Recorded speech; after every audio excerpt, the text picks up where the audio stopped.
Listo. Mira, como es un mundo muy construido desde el oficio, digamos, o sea, ya hace algunos años se volcó hacia algo más académico, hay más carreras y todo, y se está como profesionalizando de otra manera el mundo editorial, pero tiene mucho como una estructura muy variada. Entonces, no sé, yo me acuerdo Penguin, por ejemplo. Penguin tiene como o sea, directores por sello y tiene editores que trabajan con esos directores y después tiene toda una como gran cantidad de editores que tienen una función que es medio de entre corrección de estilo y editing, que es previa. O sea, se contrata un material, lo contrata el director editorial o uno de los editores como senior más a cargo.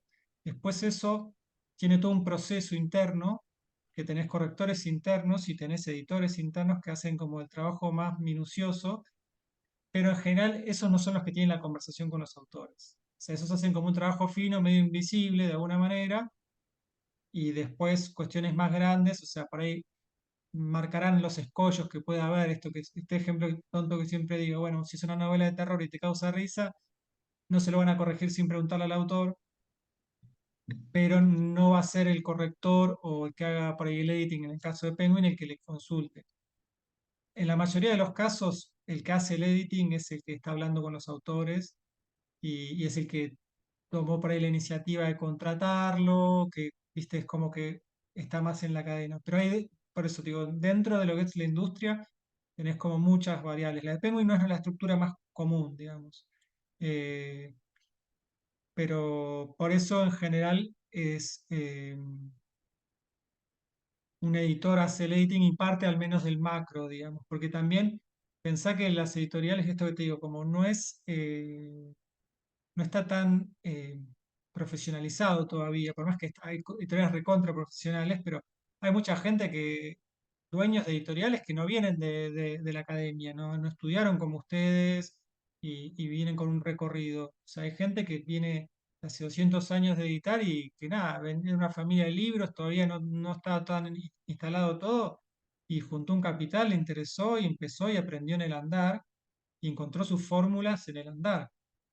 Y eso es muy común, que te encontrás gente que por ahí sí tiene formación académica, pero de otras cosas, no sé, sociólogo, letras, también, yo soy de letras, por ejemplo, yo no estudié edición, o sea, sí estudié edición en cursos, pero mi formación fuerte es de letras.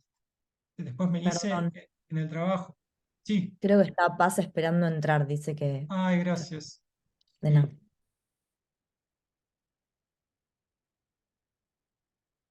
Por eso es como, bueno, hay muchas variantes en la estructura. Entonces, bueno, estos dueños, o sea, que te decía, bueno, un tipo que se pone una editorial y que por ahí no tiene tanta experiencia, la hace al andar y nada, y está tomando decisiones. Y decisiones de lo macro los toma alguien que no es el editor, por así decirlo, digamos. Después vas a la Feria del Libro y se premia el editor del año y se premia en general a la editorial, ¿viste?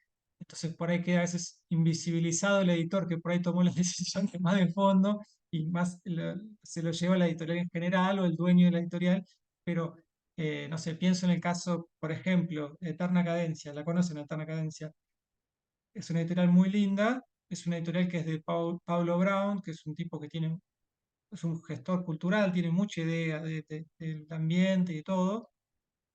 Pero bueno, la directora editorial es una tipa que estudió letras, que trabaja hace años de editora y la que le dio como la configuración, la identidad, digamos, fuerte fue ella. O sea, el tipo fue y la buscó a ella y sabía quién buscaba, no es que no tenía ni idea y eligió, o sea, eligió bien y eligió pensando en, yo quiero hacer esto.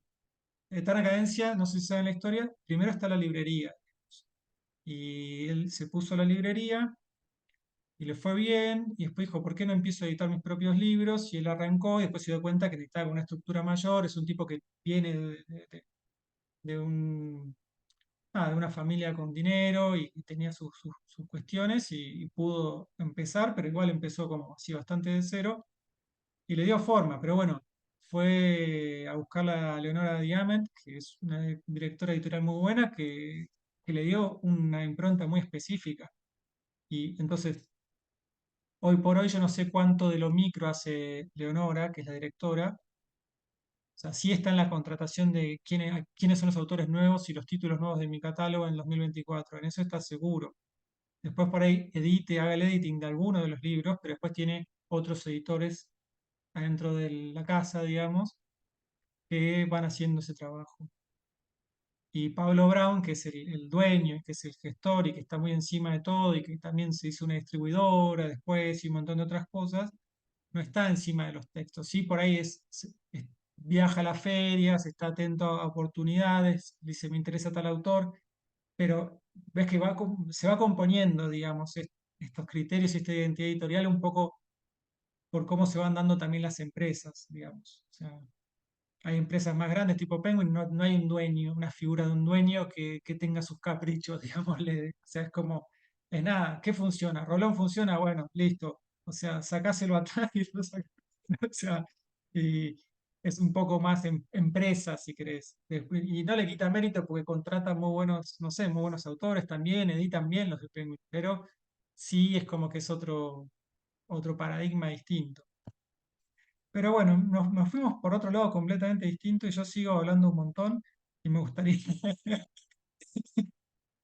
Se presentó Vanina nada más, o sea, y me gustaría que me cuenten mínimamente cada uno y cómo la vienen llevando y eso. Y nada, si quieren una editorial o un autor que les guste, así que se les ocurra. Bueno, voy yo. Dale. Em, yo coincido con Vani que están muy encadenadas. El año pasado también me pareció que iban bastante de la mano las materias en los dos cuatrimestres. Ahora están como tan encadenadas que por momentos se me confunden. Tengo que recordar de qué materia fue el trabajo que hicimos el otro día juntas. Bueno, creo que era taller, pero si no, como que voy ahí. Pero eso siento que está bueno. Me pasa ahora que también estoy como editando la novela de una amiga y me encuentro con un montón de obstáculos también, entre comillas, eh, que le quiero transmitir y para mí está siendo buenísimo como esa práctica, porque hay cosas que también, no sé, se da esa relación entre la persona que edita y la que escribió, que no sé, como puntos de vista, bueno, todo eso que estamos viendo, que yo lo estoy como intentando explicar de la manera más racional y que no sea como mi punto de vista que no coincide y ya, y es todo un desafío. Em, bueno, una autora que me gusta muchísimo es Leila Guerriero. Eh, Me parece una persona, una escritora increíble, creo que es de las mejores de Argentina ahora. Y sí, la admiro mucho. De hecho, creo que tenía o tiene un taller y en algún momento me encantaría participar. Tiene un taller, Em, sí, sí, sí, tiene un taller. qué Yo justo lindo. edité a uno de los chicos que labura en el taller de ella. Es de crónica el taller, es Eh, de... Sí, sí, sí, pero nada, es muy grosso. sí. Em, y bueno, con respecto a narratología, sí los textos teóricos me habían parecido con mucha información, pero después al leer los análisis, como que se me aclararon un montón de cuestiones. Y el diccionario también me ayudó a aclarar Ok. cosas. ¿Y el módulo lo pudiste ver algo? ¿O Sí, me puedes decir sí, que no, no me voy a escandalizar? O sea, no, no, sí, sí. quiero saber hacia dónde fueron y porque para después, o sea, mejorar las cosas. Sí, sí, vi el módulo y el de Martínez Sheffield, esos dos. Primero el de Martínez y después el módulo, creo. Ok. Este, Sí, yo sé que el de Martínez es un poco duro y de hecho que dentro de lo que es narratología es un texto súper amable.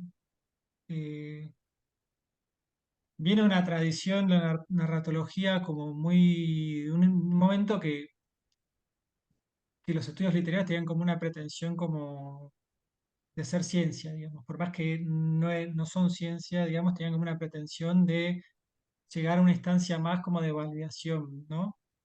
Y que tiene que ver con todos los movimientos más estructuralistas. Entonces, no sé, hay un ruso que se llamaba Vladimir Prop, que agarró, que lo nombra Martínez y Sheffield. Y ellos querían acabar la cantidad de posibilidades de historia, como combinatorias posibles de historias, ¿viste? Entonces decía, bueno, son 100 prototipos de cuentos. Bueno, entonces, o sea, de cuentos folclóricos, ¿no? Tratan como de agotar todas las posibilidades y como nada, eso, como desmenuzar, como ser anatomistas, ¿viste? Y estaba buenísimo el trabajo que hacían, pero la realidad es que después no es que los escritores estaban pensando en todas sus fórmulas, digamos, a la hora de escribir, porque no. Y de hecho, también hay fórmulas que casi tienen un nivel muy alto de rendimiento, esas fórmulas que hicieron y todo, pero la realidad es que después hay textos que se fueron para otro lado. Y el siglo XX, o sea, el estructuralismo es siglo XX, pero tuvo un giro muy importante, no solo en los estudios literarios, sino en la filosofía también. Y se puso un poco en duda la idea de como de una gran verdad absoluta objetiva, digamos. Y eso pasó también, digamos, en los estudios literarios. Entonces se pasó como un momento de llevar como a un nivel, tratemos de que sea lo más comprobable y empírico y no sé qué, no sé qué, no sé qué, a, eh, a reventar con todo eso. Entonces la narratología se dejó bastante de lado. Recién se está retomando hace algunos años de vuelta. ¿Y por qué es útil? O sea, la verdad es que es útil y a mí me gusta tomarla. Porque no es que el día de mañana vos te vas a sentar con un autor y le vas a decir, mirá, es heterodiegético y... No, o Ah, sea, el autor te va a mirar que te quede, carajo me está hablando de decir, o sea, te va a mandar a freír churros. O sea, pero sí son estudios, o sea, con el posmodernismo los estudios se hicieron como mucho más subjetivos y, o sea, más como que cada texto se analiza y se plasma una consigna por texto y no hay como reglas generales. Y después en la narratología se logran algunas reglas generales, al menos como de observación, que son interesantes, que es por ejemplo la focalización. Es, mm, entonces, si vos cambiás muy repentinamente, el narrador está el narrador cuéntale lo que está pasando ahora, esta clase en la que estamos ahora, y todo lo cuenta como si fuera desde atrás mío. Entonces va a manifestar y va a contar todo lo que se ve y lo que ustedes no ven acá, por ejemplo, no ven porque no ven de atrás mi pantalla, y va a estar mostrando todo eso. Y va a mostrar, no sé, que pasa mi gata por acá abajo, que me estoy tomando un mate, que se me cae el mate y trato de que no se note. Va contando un montón de cosas. Y si de golpe cambia muy rápido eso, o sea, el lector lo vas a dejar, o sea, como que es una curva y siguió de largo 200 kilómetros. O sea, entonces, parte no sé, criterios como el de focalización es para que garantizar la legibilidad que estamos hablando al principio. Entonces, en ese sentido está bueno porque si, bueno, sí, no puedo cambiar drásticamente de punto de vista, salvo que ya el texto lo plantes muy tempranamente y sea un texto muy experimental, entonces estés todo el tiempo cambiando de punto de vista, pero ahí vos ya también le estás dejando huellas al lector para que entienda que la que se viene es un camino de ripio con 1000 curvas y hay dragones en el medio, digamos, para decirlo de alguna forma. Eh, pero bueno, a mí, volviendo, me parece interesante la narratología porque hay como cosas que son por ahí muy concretas, básicas, y otras que te vas a encontrar con desafíos grandes para analizar con la narratología. Hay novelas súper experimentales, rarísimas, pero en términos de los estudios, en términos de entender cómo funciona un motor, cómo funciona un texto, está bueno, es útil. Es útil. Y es útil que nosotros podamos leer un texto y decir, ah, la focalización está acá.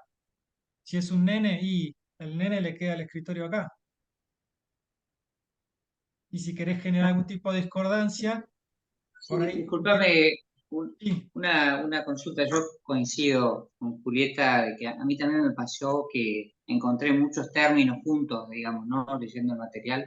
sí. Eh, También y me preguntaba si haríamos una práctica nosotros de aplicarla en algún trabajo práctico o algo así, como para poner eso en práctica, digamos, ¿no? Aunque sea mínima. Sí, sí, yo le doy mucha importancia a esto y todo se va a poner en práctica. La idea, bueno, justo les publiqué en el foro ahí dos ejemplos de los cuentos esos de Borges, son dos análisis posibles. Eh, la idea es que el primer parcial sea una práctica grupal, como para que tampoco estén solos enfrente de esto. La idea, les dije por el mail o por el foro, no me acuerdo, no es que sean grupos de 7 para resolver un cuento, digamos. La idea es que sean grupos de 3, más o menos, y que, bueno, debatan, ¿viste? Porque hay cosas que realmente no son tan sencillas y está bueno y hay que tener esa distancia. Y obviamente que yo lo contemplo que son textos densos, que es mucha información nueva, mucho se aprende con la práctica, con esta discusión, con los foros.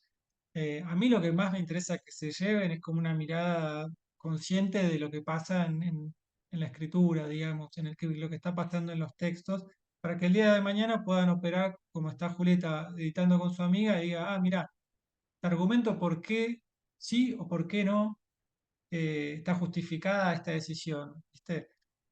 Y obviamente que por más que tengamos argumentos, se arman debates. Yo tengo un grupo de escritura, por ejemplo, y que está buenísimo el grupo, y en muchos puntos hay de coincidencia, pero después hay puntos de disidencia, y después a veces es una pulseada entre el editor y el autor, y decís, bueno, o sea, en algún punto la palabra final la tiene el autor, salvo que sea una barrabasada que decís, no, mira, yo no te puedo editar esto. O sea, estás completamente equivocado, digamos, pero en general la idea es que es un diálogo más amistoso y es una negociación. Y en términos, como cualquier negociación, tienes que elegir tus batallas, entonces por ahí sabes cuál no puedes perder, digamos, de las discusiones que aparezcan en un texto. Entonces ahí elegís. Pero Disculpame, o sea que sería para nosotros una herramienta como para detectar estas cuestiones y por ahí poder sugerir alguna cuestión, si nos damos cuenta, estar a advertir esto. Sería una herramienta para escritores, como decís vos, pero también para editores en el proceso de macro, ¿no? Macro y micro sería, y o esto sería, macro más. y esto sería macro y micro, digamos, o sea, sí, las dos cosas, las dos cosas. Pero lo que te quería decir, sí, son herramientas que, o sea, la narratología viene en estudios literarios, digamos, no es que siempre en edición se dé este tema. A mí me parece que es una disciplina muy interesante y muy rica por más de la terminología rara, digamos, para adoptar conceptos fuertes, digamos, como focalización, que me parece algo fundamental, o ritmo, por ejemplo. Entonces, yo veo que muchos editores no le prestan mucha atención al ritmo o le prestan como intuitivamente atención al ritmo, y bueno, vos acá tenés herramientas para decir por qué tiene más o menos ritmo un texto, por ejemplo. Eh, Me pasó a editar la novela de una amiga que escribe muy bien, pero ella se había hecho un lío bárbaro con los tiempos. Entonces vos tenías o sea, el presente de la narración y después había un futuro y dos pasado y el pasado del pasado. Entonces en ese momento se hacía un berenjenal con los tiempos y ahí el autor tiene que tener muy en claro, digamos, cuál es el presente de la narración, qué es posterior, ¿viste? Qué es anterior a eso, para poder usar los verbos correctamente, digamos. O sea, uno cuando escribe, escribe, y no es que piensa tipo, bueno, sí, el pluscuamperfecto. No, bueno, pero por lo menos sé que una acción pasa en 1960, otra en 1970, yo estoy en 1980 contando, y después cuento a futuro en 1990, por ejemplo. Pero donde estoy parado es 1980. Entonces, te permite tener como un panorama claro. En la narratología, por más que sea un montón de términos, ahora sea un montón de términos raros, digamos, es muy útil para como ir despejando estas cosas, ¿viste? Como es como despejar una ecuación. Entonces, a mí por eso me parece importante. Sé que es un poco arduo, no le tengan miedo, o sea, es como que es cuestión de ir leyendo, de ir practicando, van a hacer la práctica en conjunto. Mi idea es hacer otro Zoom, si quieren, podemos hacer un Zoom el lunes que viene, si van avanzando, porque ya después tenemos el lunes que viene es 29, el 6 les daría consignas de primer parcial, que es grupal, que es de estos temas. Pero bueno, si quieren esta semana, van avanzando con los temas, van practicando un poco, o sea, o les paso un cuento puntual si prefieren. Si no, trabajamos con estos de Borges que les di. Y me preguntan el lunes próximo consultas puntuales que quieran resolver. O sea, no los voy a o sea, soy exigente, pero a mí mi exigencia pasa porque puedan entender los textos y no porque se equivoquen en una cosita o no en el parcial, digamos. O sea, sí, el primer parcial me parece como una práctica para el segundo parcial, que ahí también tomamos algo de esto y ahí sí van a estar solos, digamos, cada uno. Entonces, me parece que aprovechen como esta instancia, consulta, que sea grupal, que puedan, viste, debatir entre ustedes, me pueden consultar a mí lo que quieren. Obviamente no les voy a responder la consigna, pero me pueden consultar lo que quieran. Y, y ya como, bueno, es como ir de a capas, viste, es un poco eso. Ah, pero bueno, ¿quién quiere seguir? Me gustaría que se presenten todos, no les pido tanto.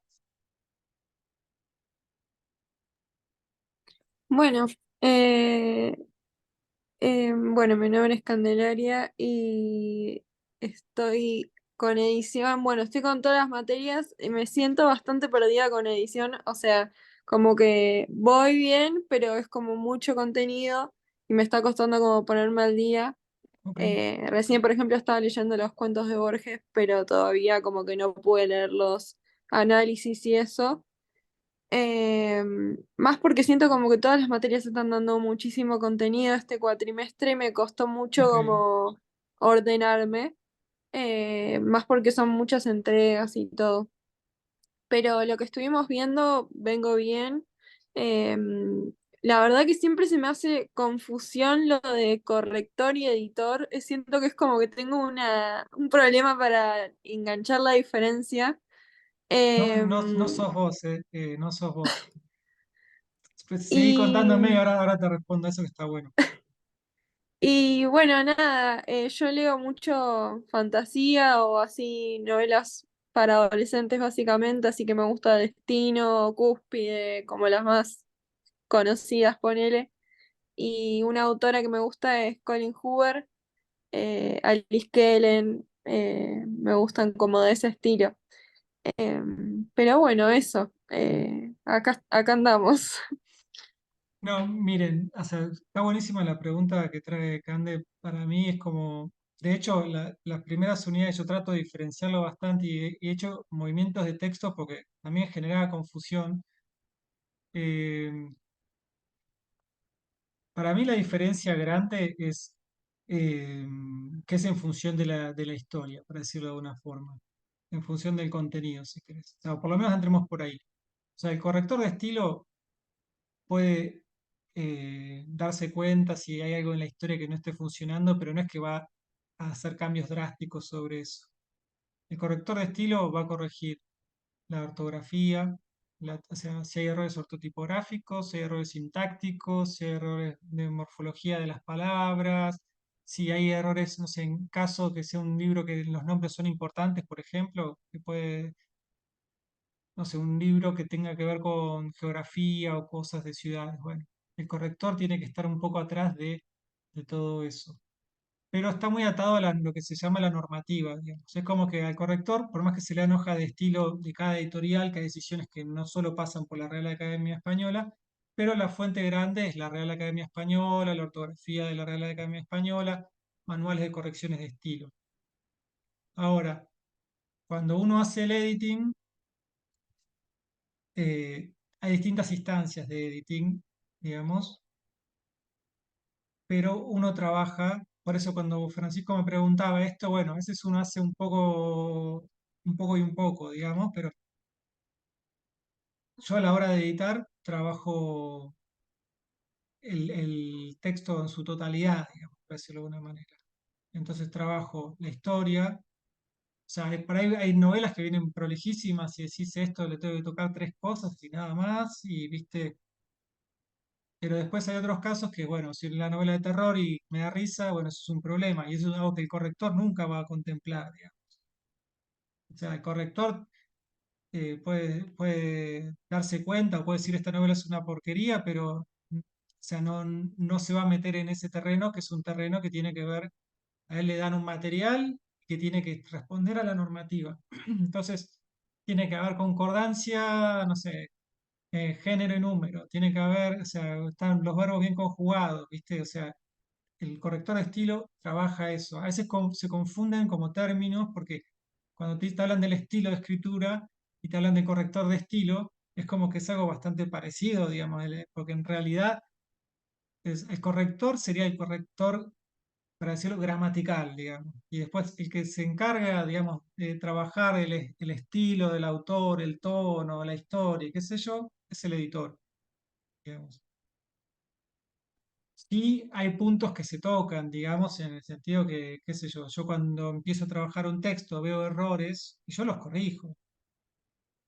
Y eso es, si querés, tarea del corrector, pero yo los voy corrigiendo. No me voy a enloquecer en eso, o sea, si hay un montón de cosas, pero uno trata de ir limpiando la mayor cantidad de errores posibles para que después sea más fácil para el otro, porque a veces cuando viene muy enmarañado un libro, a veces hay como capas de errores que uno está prestando atención o se engancha con algunas cosas que uno ve y no ve otras, porque es como que estás destapando, no sé, la canaleta y porque estás destapando la canaleta no te das cuenta que está roto un caño del otro lado, digamos. O sea, es como, no sé, pongo ejemplos concretos porque sirven, porque a veces el texto parece todo igual, pero hay capas de sentidos y capas de errores, digamos.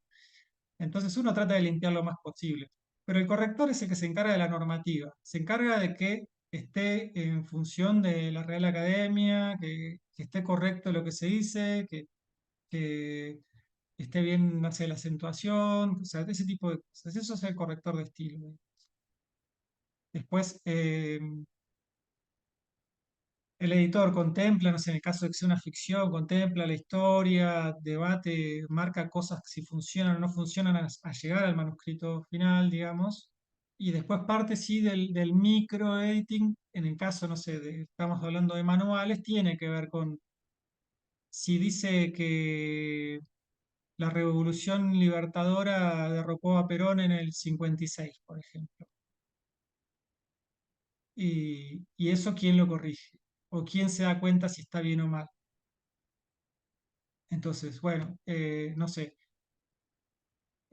La ley Sáenz Peña, ¿de qué año es? Bueno, no sé, no estoy tomando lección, sino que digo, o sea, va a haber un año que va a responder a una ley muy puntual de un momento muy concreto y no tiene que ver con la normativa. Entonces, el corrector de estilo puede saber y puede corregirlo, o puede no saber y decir, yo leí eso y estaba todo perfecto según la Real Academia Española.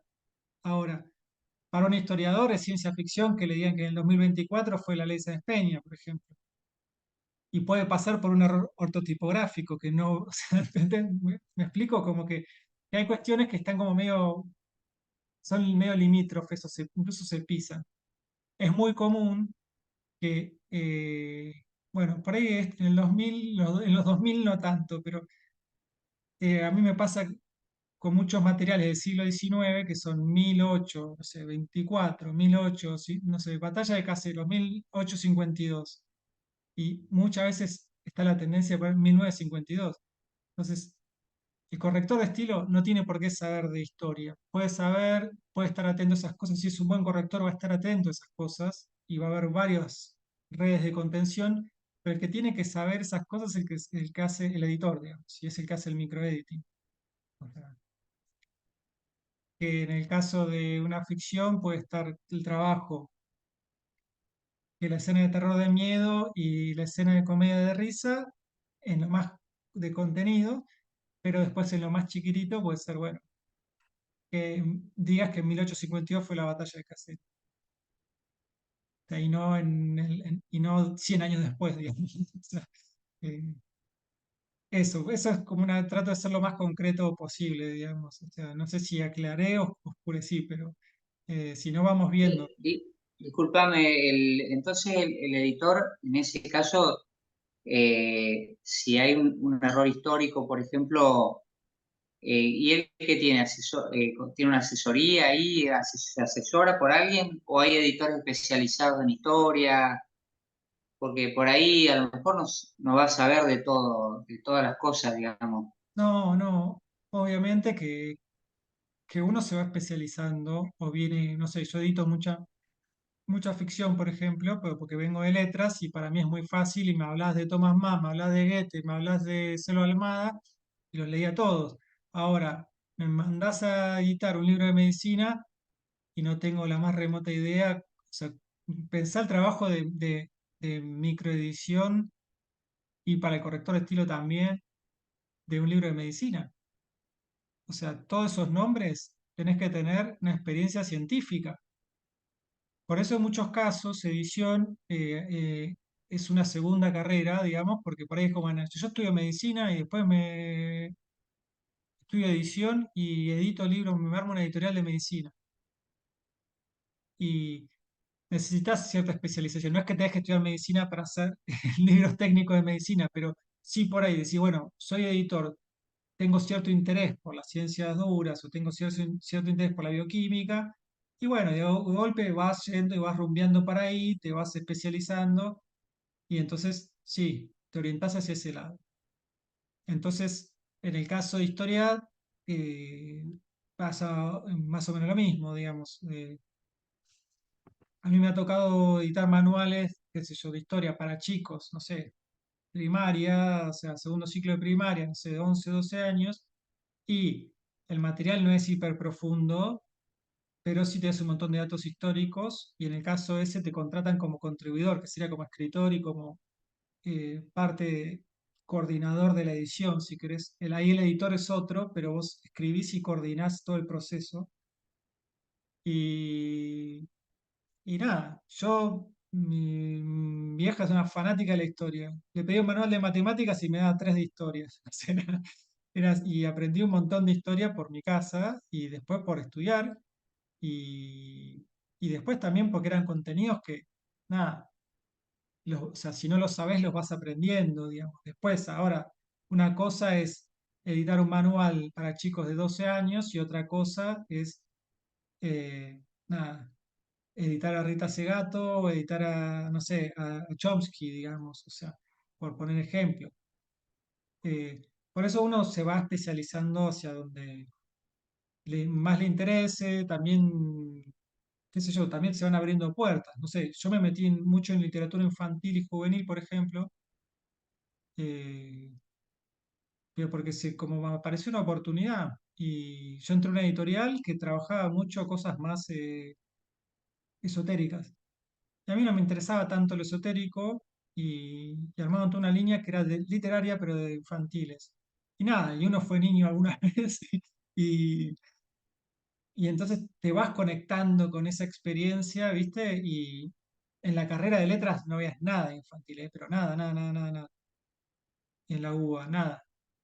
Y, y le fui encontrando un encanto y empecé a trabajar con diseño, con ilustradores y una cosa mucho más disruptiva, porque no es que es todo así tan...